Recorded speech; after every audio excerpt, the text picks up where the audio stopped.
I used to plan my days perfectly, every hour scheduled, every task mapped out. And almost none of it happened. Then I started looking at how Japanese people actually structure their daily life. Not their goals, their actual days. 7 habits, Hana's breaking them down. So Hana, let's go. Let's talk about your day. Not the one you planned, the one you actually lived. Started with your phone before your eyes were open. Ended with you exhausted but unsure what you actually did. That's not a discipline problem. It's a design problem. Japanese daily life isn't built around goals. It's built around rhythms. Small, repeatable actions done the same way every day until they stop being things you do and become things you simply are. 7 of those rhythms, starting with the one costing you the most. 1. The phone-free sleep ritual. Most people know phones before bed disrupt sleep. Almost nobody stops. Not because of weak willpower, because we've never replaced the phone with anything. We just try to resist it. That never works. Japanese sleep culture doesn't fight the phone. It builds a ritual around it. The ofuro, the evening bath, is the centerpiece. A warm bath 60 to 90 minutes before sleep drops your core body temperature as you get out, which triggers melatonin release. The phone doesn't get picked up after the bath, not through discipline, because the bath already wound you down. A 2014 Harvard Medical School study found blue light before bed suppresses melatonin by up to 3 hours. 3 hours of sleep quality, gone, before you even close your eyes. My honest experience? I stopped using my phone before sleep, and within 2 weeks, my mornings felt completely different. Not because I slept more, because I finally slept properly. The phone isn't relaxing you, it's keeping you switched on while your body tries to switch off. 2. Radio Taiso, 3 minutes that start everything.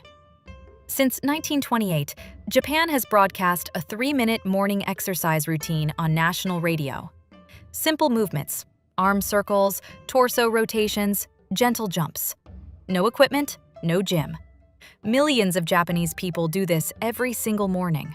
Not because it builds muscle, because it starts the body.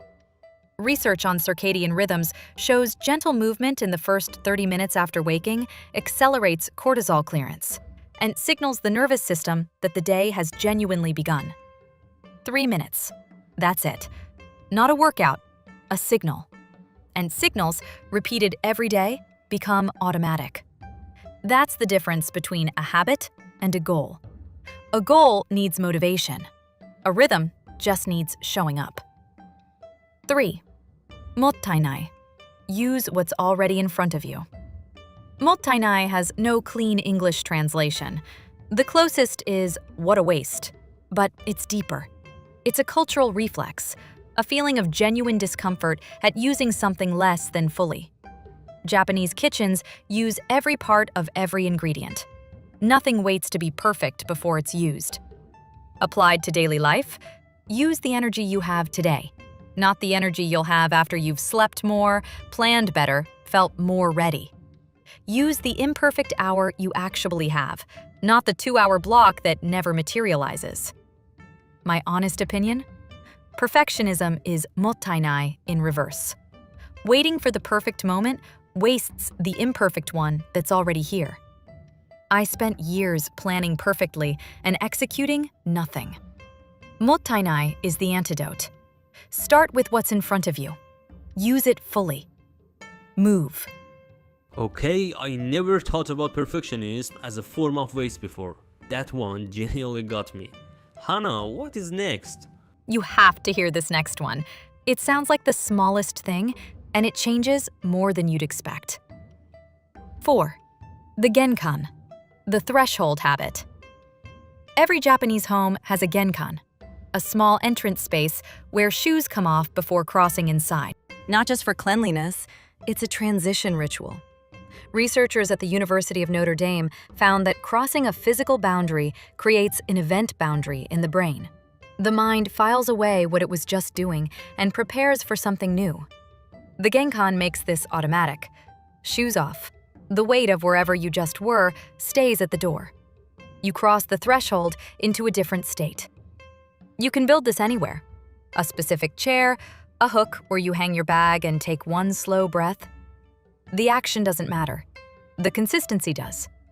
When the body performs the same small ritual at the same threshold every day, the mind follows automatically. 5. Osoji, the 5-minute reset. Osoji is Japan's great cleaning tradition, but its daily version is simpler. 5 minutes before you leave a space, return it to baseline. Not cleaning, resetting. Reactive cleaning happens because things got dirty. Proactive resetting means you always return to order, never to chaos. The Princeton Neuroscience Institute found visual clutter directly competes for cognitive attention, even when you're not looking at it. A cluttered space taxes your brain all day without you realizing it. 5 minutes, same time, every day. I used to think, I'll sort this when I have time. That time never came.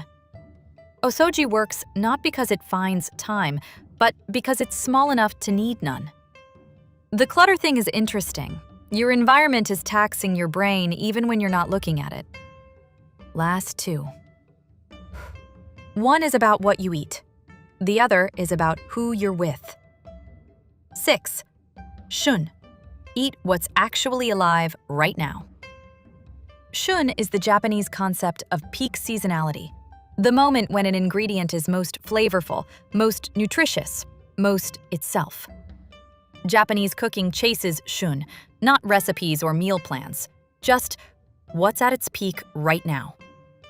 A 2010 study in the Journal of the Science of Food and Agriculture found seasonal produce contains measurably higher vitamins and antioxidants than the same produce grown out of season.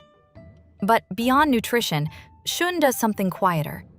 It connects you to time, to the actual month you're living in. In a life that often feels like one long blur, shun gives you a reason to notice the present moment. Not as a spiritual practice, just as lunch. 7. Moai.